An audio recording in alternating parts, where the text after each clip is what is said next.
Мындай кылып эмес.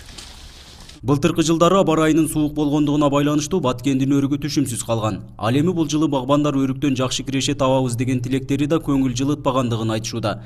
Жаз эрте келип мол түшүм алышканы менен белгисиз оорунун айынан сапатсыз өрүк түшүмү базарда арзан баада сатылууда. Күтүүсүздөн ушундай бир оору пайда болду өрүктөрдө моундай. Желим басып кетти да өрүктөрдү.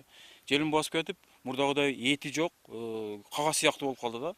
Мисалы үчүн мурда бир мүшөк өрүктү базарга алып барганда бир мүшөк 50 килограмм 55 килограмм чыгып жаткан болсо, быйылкы жылдагы өрүктөр 25-30 килограмм араң чыгып атат. Бу жерде айтканым, ошол өрүктүн эти жок. Начар болуп калды, көрүнүшү начар болуп калды. Өрүк тарактарынын массалык түрдө мындай илдетке чалдыгуусу алгачкы жолу болуп жаткандыктан багбандар буга каршы кандай дары-дармек колдонуунун айласын таппай турушат. Үй бүлөлүк кирешенин да негизги бөлүгүн өрүктөн тапкан жашоочулар мамлекеттен гана үмүт артып турушат. Буга чейин мына 48 жашка кирдик, буга чейин өрүктү желим басты деп эч көргөн эмеспиз мындай желим ооруну. Түшүм болсо, түшүм мурда 150 миң алып жүргөн болсом, азыр 70-80 миң. Быйылкы өрүк жакшы болгон жылы ушунчалык эме болуп алып атабыз. Мурда мындай оорулар көргөн эмеспиз. 1996 жылдан бери эгилген болсо, мына быйыл 2016 жыл болду. Ушул убакка чейин мындай ооруду көргөн эмеспиз, өрүктүн эмесин. Ушуну эми жардам сурайбыз мамлекеттен, дарылап бергениге деп үмүттөнөбүз. Бул оорунун алдын албаса кийинки жылдары өрүктөн түшүм алуу ары турсун бактарда куурап калат дешет багбандар. Анткени өрүктүн сөңгөгүндөгү мындай желимдер анын андан ары өсүүсүнө зыяны чоң.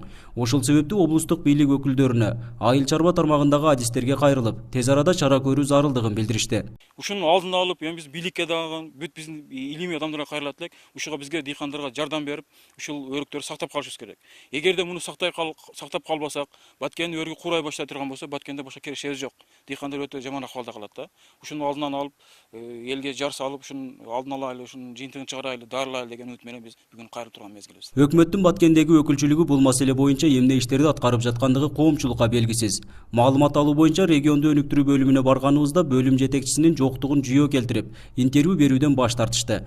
Ыйгарым укуктуу өкүлдүн биринчи орун басарынын дайындоосуна карабай, регионду өнүктүрүү бөлүмүнүн адисинен маалымат алууга мүмкүнчүлүк болбоду. Орозбаевичке кирсем, сиз да айтты, беребиз. Мен азыр кирип чыктым Орозбаевичке.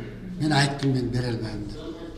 Бул кызматкердин маалымат берүүдөн баш тартканынын бир гана себеби бөлүм башчынын менсиз эч кимге маалымат бербегиле дегенинде экен.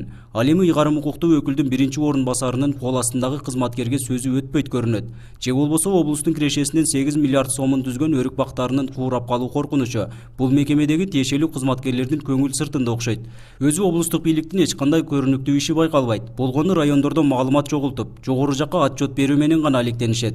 Мындан улам облустардагы өкүлчүлүктөрдү жаап салуу керек деген да жашоочулар бар.